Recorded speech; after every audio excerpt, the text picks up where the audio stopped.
24esima edizione della mostra del radicchio di Treviso Tardivo IGP di Zero Branco. Amici, è sempre un piacere vedere come questa festa sia partecipata, sentita da questo paese. Mirko Giorgio Fesson, il sindaco, alla mia destra Giuseppe Pan, assessore regionale all'agricoltura. Cominciamo con il padrone di casa. Sindaco, acqua, mani terra, e poi?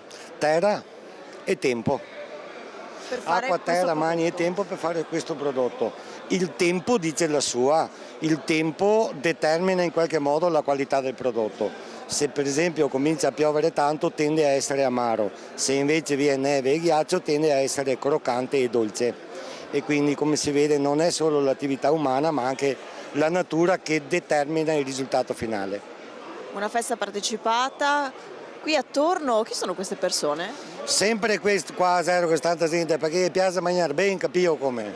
Vero, qui a Treviso. Allora, non ci sono le montagne, non c'è il mare, ma c'è l'enogastronomia e i prodotti agroalimentari. Allora, assessore, mi metto qui vicino a lei.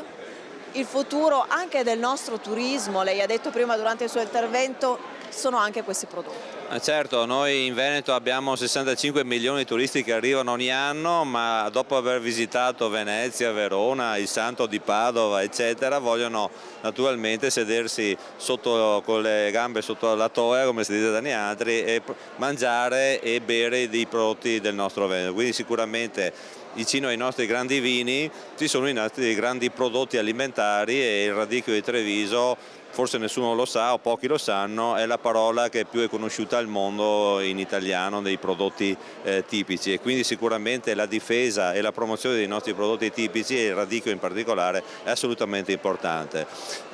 Noi dobbiamo ringraziare questi 160 produttori del radicchio IGP di Treviso che ogni mattina si alzano e vanno nei campi, adesso anche col freddo, a raccogliere questo prodotto e portarlo sulle nostre tavole.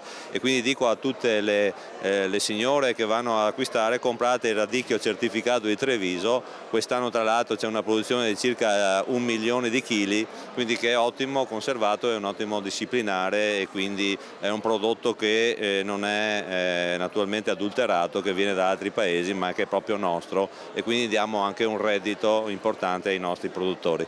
Grazie Giuseppe Pana, assessore regionale. Torno di qua, ma non c'è solo radicchio a Zero Branco. L'asparago? Mi si anche bene, signore, per quello. Eccola qua per esempio, questa signora, lei, no, solo il suo nome e cognome? Lucia Zugno, sono di Zero Branco. Ma quale Cormello? Colmello Fontane, che è qua vicino. Quanti sono? Sindaco, che è quello del sindaco, attenta ben, che non abbiamo scarsi. Grazie a Mirko Giorgio Vestone, grazie a Giuseppe Pane, grazie a tutti voi signori. Qui da Zero Branco è tutto, ridiamo la linea allo studio.